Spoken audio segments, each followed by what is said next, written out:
कहानी की शुरुआत में हम देखते हैं कि जॉनथन एक पुराने घर के बाहर रखे कूड़ेदान में कुछ सामान ढूंढ रहे होते हैं। तभी उनकी नजर एक बहुत ही खूबसूरत नक्काशी वाले चीनी म्यूजिक बॉक्स पर पड़ती है। बॉक्स काफी पुराना था पर उसकी चमक अभी भी वैसी की वैसी थी। जॉनथन को लगता है कि ये विंटेज बॉक्स क्लेयर को जरूर पसंद आएगा और वो उसे घर ले आते हैं। कहानी हमें आज के टाइम में लेकर आती है जहां 17 साल की क्लेयर शैनन अपनी लाइफ जी रही है। क्लेयर आज भी अपनी मां के सुसाइड के ट्रॉमा से बाहर नहीं निकल पाई थी। वो अपने पिता जॉनथन के साथ रहती है जो अपनी पत्नी की मौत के बाद पूरी तरह टूट चुके हैं और अब कबाड़ इकट्ठा करने का काम करते हैं। वो हर जगह से पुरानी फेंकी हुई चीजें उठाकर घर ले आते हैं। अपने पिता की इसी आदत की वजह से क्लेयर को स्कूल में बहुत बेइज्जती महसूस होती है। उसकी बस दो ही दोस्त है, जून और मेरिडिथ, जो हर मुश्किल में उसका साथ देती हैं। स्कूल में डार्सी नाम की एक अमीर और घमंडी लड़की क्लेयर को परेशान करने का कोई भी मौका नहीं छोड़ती। एक दिन जब क्लेयर अपनी साइकिल से स्कूल जा रही होती है तो डार्सी अपनी नई नवेली कार से जानबूझकर उसे टक्कर मार देती है। क्लेयर गिर जाती है और उसे चोट भी लगती है पर डार्सी को कोई फर्क नहीं पड़ता। उसी दिन क्लेयर के पिता स्कूल के ठीक सामने अपने ट्रक में कबाड़ भर रहे होते हैं, जिसे देखकर क्लेयर को इतनी शर्म आती है कि वो अपने पिता को वहां से जाने के लिए कह देती है। बात यहीं खत्म नहीं होती। स्कूल की कैंटीन में भी डार्सी क्लेयर और उसकी दोस्तों का मजाक उड़ाती है, जिसके बाद दोनों में अच्छी खासी लड़ाई हो जाती है। इन सब चीजों से क्लेयर की जिंदगी में फ्रस्ट्रेशन और गुस्सा बढ़ता जा रहा था। वो एक ऐसी लाइफ चाहती थी जहां उसे कोई तंग ना करे, उसके पास ढेर सारे पैसे हों और सब लोग उसे पसंद करें। इसी बीच हम देखते हैं कि उसके पिता जॉनथन ने जो बॉक्स क्लेयर को दिया था वो उसे खोलकर देखती है, जिस पर चाइनीज भाषा में कुछ लिखा हुआ था। क्लेयर को भाषा तो समझ नहीं आती पर एक जगह वो 7 इच्छाएं जैसा कुछ पढ़ लेती है। वो मजाक में बॉक्स को देखती है और उसे अपने कमरे में रख देती है, ये जाने बिना कि ये कोई मामूली बॉक्स नहीं बल्कि एक शैतानी ताकत है जो उसकी जिंदगी को हमेशा के लिए बदलने वाली है। उसी रात क्लेयर इंटरनेट चला रही होती है और उसे डार्सी का एक पोस्ट दिखता है जिसमें वो उसके पिता का मजाक उड़ा रही थी। ये देखकर क्लेयर को बहुत गुस्सा आता है। वो गुस्से में उस म्यूजिक बॉक्स को उठाती है और अपनी पहली विश मांगती है। वो कहती है काश डार्सी सड़ जाए। ये बस गुस्से में निकले हुए शब्द थे। क्लेयर को खुद भी यकीन नहीं था कि ऐसा कुछ हो सकता है। वो बॉक्स को रखकर सो जाती है। अगली सुबह जब क्लेयर स्कूल पहुंचती है तो उसे पता चलता है कि डार्सी आज स्कूल नहीं आई। थोड़ी देर में यह खबर फैल जाती है कि डार्सी को एक भयानक स्किन इन्फेक्शन हो गया है। उसके पूरे शरीर पर खासकर चेहरे पर गहरे जख्म हो गए हैं और उसकी स्किन सच में सड़ने लगी है। उसे फौरन हॉस्पिटल के आईसीयू में भर्ती कराया गया है। यह सुनकर क्लेयर हैरान रह जाती है। उसे यकीन नहीं होता कि उसकी विश सच में पूरी हो गई। उसे एक पल के लिए खुशी तो होती है पर यह खुशी ज्यादा देर टिकती नहीं। जब वो स्कूल से घर लौटती है तो वो अपने प्यारे पालतू कुत्ते मैक्स को ढूंढती है जो कहीं नजर नहीं आ रहा था। बहुत ढूंढने के बाद उसे मैक्स की लाश घर के नीचे एक छोटे से क्रॉल स्पेस में मिलती है। उसकी मौत बहुत ही अजीब तरीके से हुई थी। क्लेयर ये देखकर टूट जाती है। यह पहली बार था जब बॉक्स ने अपनी कीमत वसूली थी, एक विश के बदले किसी करीबी की जान। लेकिन क्लेयर अभी इस कनेक्शन को समझ नहीं पाती। वो इसे सिर्फ एक दुखद इत्तेफाक मान लेती है। अपने कुत्ते को खोने के गम के बावजूद क्लेयर के मन में अब बॉक्स की ताकत का लालच घर करने लगता है। वो अब भी पैसों की तंगी और अपनी सिंपल लाइफ से परेशान थी। एक रात वो स्कूल के सबसे हैंडसम और पॉपुलर लड़के पॉल की तस्वीरें सोशल मीडिया पर देख रही थी। क्लेयर उसे मन ही मन बहुत पसंद करती थी। उसने बॉक्स उठाया और अपनी दूसरी इच्छा मांगी, काश पॉल मुझसे पागलों की तरह प्यार करने लगे। और बॉक्स ने अपना काम किया। अगले ही दिन स्कूल में पॉल खुद क्लेयर के पास आता है और उससे बातें करने लगता है। वो क्लेयर पर पूरी तरह से लट्टू हो जाता है। क्लेयर को यकीन नहीं होता कि उसकी लाइफ इतनी तेजी से बदल रही है, लेकिन कीमत चुकाने का वक्त आ चुका था। उसी दिन जब क्लेयर घर पर थी, म्यूजिक बॉक्स अपने आप बजने लगता है और ठीक उसी वक्त उसके अमीर अंकल ऑगस्ट, जो अपने आलीशान घर में थे, नहाते समय बाथरूम में फिसलकर गिर जाते हैं और उनकी मौत हो जाती है। क्लेयर को जब यह खबर मिलती है तो उसे गहरा सदमा लगता है, लेकिन उसके मन में एक और लालची इच्छा जन्म ले लेती है। उसने बॉक्स से अपनी तीसरी इच्छा मांगी मांगी, काश अंकल ऑगस्ट की सारी दौलत मुझे मिल जाए, और ये इच्छा भी पलक झपकते ही पूरी हो गई। उसे वकीलों का फोन आता है जो बताते हैं कि अंकल ने अपनी सारी जायदाद क्लेयर के नाम कर दी है। क्लेयर और उसके पिता रातों रात करोड़पति बन जाते हैं और अपने पुराने घर को छोड़कर अंकल के शानदार मैंशन में शिफ्ट हो जाते हैं। अब क्लेयर के पास वो सब कुछ था जो उसने कभी चाहा था, लेकिन बॉक्स अपनी अगली कीमत वसूलने के लिए तैयार था। एक दिन उनकी प्यारी पड़ोसी मिसेस डेलूका, जो हमेशा क्लेयर का ख्याल रखती थी, अपने किचन में काम कर रही होती हैं। अचानक उनके बाल किचन के गार्बेज डिस्पोजल में फंस जाते हैं और मशीन चालू हो जाती है। एक भयानक हादसे में उनकी गर्दन टूट जाती है और उनकी मौत हो जाती है। अब क्लेयर को धीरे धीरे शक होने लगता है। वो नोटिस करती है कि जब भी उसकी कोई विश पूरी होती है, उसके किसी करीबी की मौत हो जाती है। वो डर जाती है, लेकिन दौलत और शोहरत का नशा इतना ज्यादा था कि वो इस सच्चाई को अनदेखा करने की कोशिश करती है। क्लेयर के मन में अब डर बैठ चुका था। वो इन मौतों को सिर्फ इत्तेफाक नहीं मान पा रही थी। उसने फैसला किया कि वो बॉक्स पर लिखी चाइनीज भाषा का मतलब जानकर रहेगी। वो मदद के लिए अपने क्लासमेट रायन हुई के पास जाती है, जिसे चाइनीज भाषा आती थी। रायन उन पुरानी लिखावटों को पूरी तरह से समझ नहीं पाता, इसलिए वो अपनी कजिन जीना की मदद लेता है, जो प्राचीन चीनी भाषा की एक्सपर्ट थी।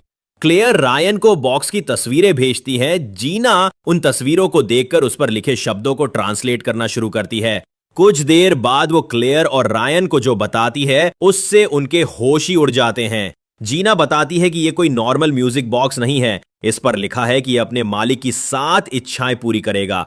लेकिन कहानी यहीं खत्म नहीं होती। बॉक्स पर एक वार्निंग भी लिखी है। हर इच्छा पूरी होने के बाद बॉक्स एक खून की कीमत वसूलेगा, जिसका मतलब है कि मालिक के किसी करीबी की मौत होगी। और सबसे भयानक बात यह थी कि 7वीं और आखिरी विश पूरी होने के बाद बॉक्स अपने मालिक की आत्मा को हमेशा के लिए अपने अंदर कैद कर लेगा। जीना उन्हें इस बॉक्स की हिस्ट्री के बारे में भी बताती है। यह बॉक्स कभी लूमी नाम की एक चीनी महिला का था। 1910 में चीन में एक भयानक प्लेग फैला था, जिसमें लूमी की पूरी फैमिली मारी गई। अकेली और बेसहारा लूमी ने एक शैतान से इस बॉक्स में शक्तियां भरवाईं। इसके बाद लूमी बहुत अमीर हो गई और उसके सारे दुश्मन मारे गए, लेकिन 1922 में उसने भी रहस्यमयी तरीके से सुसाइड कर लिया। यह सब सुनकर तो क्लेयर का चेहरा सफेद पड़ जाता है। उसे एहसास होता है कि वो एक शैतानी जाल में फंस चुकी है। उसके कुत्ते, अंकल और पड़ोसी की मौत, ये सब उसी की इच्छाओं का नतीजा था। बॉक्स का सच जानने के बाद भी क्लेयर की लाइफ की प्रॉब्लम्स खत्म नहीं हुई थीं। उसके पिता जॉनथन अमीर होने के बावजूद अपनी कबार इकट्ठा करने की आदत नहीं छोड़ पा रहे थे। क्लेयर को अब भी उनके इस बर्ताव से शर्म आती थी। अपने लालच और शर्मिंदगी से मजबूर होकर क्लेयर ने एक और गलती कर दी। उसने अपनी चौथी इच्छा मांगी, काश मेरे पिता मुझे शर्मिंदा करना बंद कर दें। जॉनथन अचानक बदल गए। उन्होंने कबाड़ इकट्ठा करना छोड़ दिया। वो दोबारा अपना पसंदीदा सैक्सोफोन बजाने लगे और एक बेहद सोफिस्टिकेटेड और कूल इंसान बन गए। क्लेयर अपने पिता के इस नए रूप को देखकर खुश थी, लेकिन वो उसी रात जीना, जिसने बॉक्स का राज खोला था, अपने घर पर अकेली थी। अचानक उसके घर की लाइट्स चली जाती हैं और अंधेरे में उसका पैर फिसल जाता है। उसका सिर सीधे एक नुकीले स्टैचू से जा टकराता है और उसकी मौके पर ही मौत हो जाती है। रायन को जब अपनी कज़न की मौत की खबर मिलती है तो वो टूट जाता है। उसे यकीन हो जाता है कि ये सब बॉक्स की वजह से ही हो रहा है। वो क्लेयर से लड़ने जाता है और उसे बॉक्स से दूर रहने के लिए कहता है, लेकिन क्लेयर अब तक अपनी नई जिंदगी की आदी हो चुकी थी। उसके पास पैसा था, एक हैंडसम बॉयफ्रेंड था और अब उसके पिता भी कूल हो गए थे। वो ये सब खोना नहीं चाहती थी। पॉपुलैरिटी की भूखी क्लेयर ने एक और भयानक फैसला लिया। उसने अपनी 5वीं इच्छा मांगी, काश मैं स्कूल की सबसे पॉपुलर लड़की बन जाऊं। बॉक्स ने ये विश भी पूरी कर दी। रातों रात क्लेयर स्कूल की क्वीन बन गई।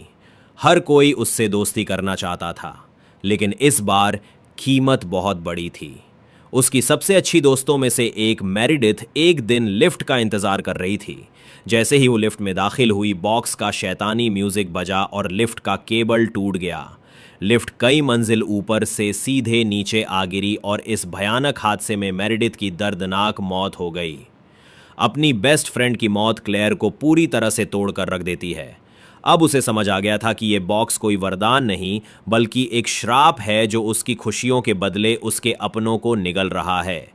मेरिडिथ की मौत के बाद क्लेयर का डर और गिल्ट अपनी चरम सीमा पर पहुंच गया। उसे एहसास हो गया था कि अगर उसने इस बॉक्स को नहीं रोका तो वो अपने सभी चाहने वालों को खो देगी।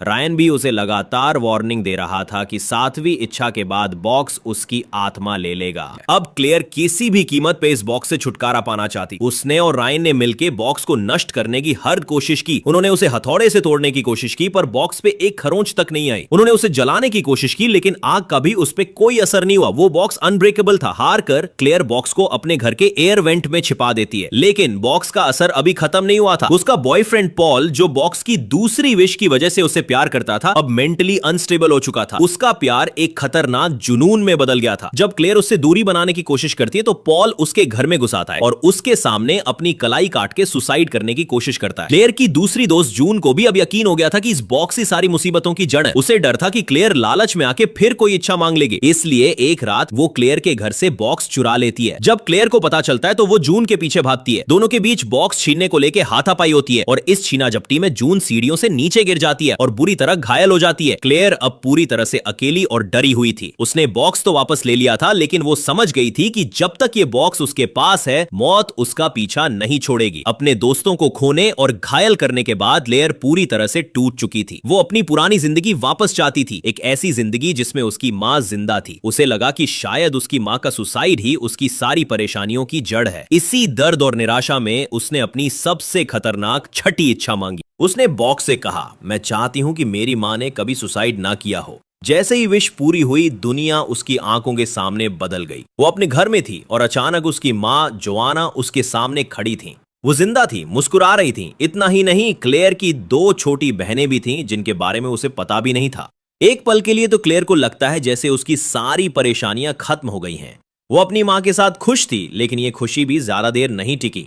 एक दिन घर में अपनी मां की पुरानी चीजें देखते हुए क्लेयर को उनकी कुछ पेंटिंग्स मिलती हैं। वो एक पेंटिंग देखकर सन्न रह जाती है। उस पेंटिंग में वही रहस्यमयी चीनी म्यूजिक बॉक्स बना हुआ था। तभी क्लेयर के सामने वो भयानक सच आता है जिसे वो कभी सोच भी नहीं सकती थी। उसकी मां भी उस बॉक्स की मालकिन थी। उसने भी उस बॉक्स से इच्छाएं मांगी थीं और जब बॉक्स ने अपनी कीमत वसूलना शुरू किया तो उसने अपनी बेटी क्लेयर को बचाने के लिए खुद को खत्म कर लिया। उसका सुसाइड बॉक्स की आखिरी खून की कीमत थी।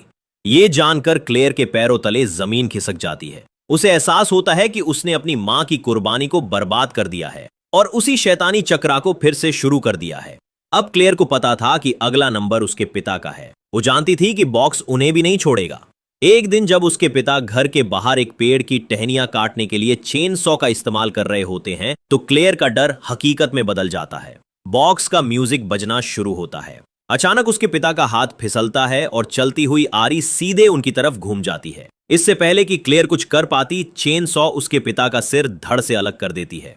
अपने पिता की इतनी भयानक मौत अपनी आंखों के सामने देखकर क्लेयर की रूह कांप जाती है। उसने अपनी इच्छाओं की वजह से अपने कुत्ते, अंकल, पड़ोसी, दोस्त की कजन, अपनी बेस्ट फ्रेंड और अब अपने पिता को भी खो दिया था। उसे पता था कि 7वीं इच्छा के बाद बॉक्स उसकी आत्मा ले लेगा, लेकिन उसे अब अपनी जान की परवाह नहीं थी। वो बस इस भयानक सिलसिले को खत्म करना चाहती थी।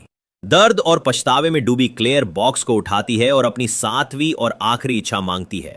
वो कहती है, मैं चाहती हूं कि सब कुछ वापस उस दिन पे चला जाए जब मेरे पिता ने इस बॉक्स को पहली बार पाया था। मैं चाहती हूं कि टाइम पीछे हो जाए और आखिरी इच्छा भी पूरी हो गई। एक झटके के साथ क्लेयर की आंख खुलती है। वो अपने पुराने कमरे में अपने पुराने बिस्तर पर थी। उसके बगल में उसका प्यारा कुत्ता मैक्स लेटा हुआ था। उसने अपनी दोस्त मेरेडिथ को फोन किया और वो भी जिंदा थी। सब कुछ पहले जैसा था। वो भयानक इच्छाएं, वो मौतें, वो दर्द, सब एक बुरे सपने की तरह गायब हो चुके थे। क्लेयर को पता था कि उसे क्या करना है। उसे बॉक्स को अपने पिता के हाथ लगने से रोकना था। वो फौरन तैयार होकर अपने पिता के साथ उनके काम पर जाती है। वो उसी घर के बाहर पहुंचते हैं जहां उसके पिता को वो बॉक्स मिला था। इससे पहले कि उसके पिता उसे देखें, क्लेयर उस बॉक्स को उठाकर अपने बैग में छिपा लेती है। वो सीधे स्कूल जाकर रायन से मिलती है। क्लेयर को छोड़कर किसी को कुछ भी याद नहीं था। क्लेयर रायन को वो बॉक्स देती है और उससे कहती है, प्लीज इस बॉक्स को कहीं बहुत दूर ले जाकर दफना दो और इसे कभी मत खोलना। रायन, जो क्लेयर को पसंद करता था, उसकी मदद करने के लिए तैयार हो जाता है। क्लेयर को लगता है कि उसने आखिरकार सब कुछ ठीक कर दिया है। उसके सभी अपने जिंदा और सुरक्षित हैं। वो एक गहरी सांस लेती है और स्कूल से बाहर सड़क पार करने के लिए कदम बढ़ाती है। लेकिन वो एक बात भूल गई थी, बॉक्स अपनी 7वीं इच्छा की कीमत वसूले बिना कहीं नहीं जाने वाला था।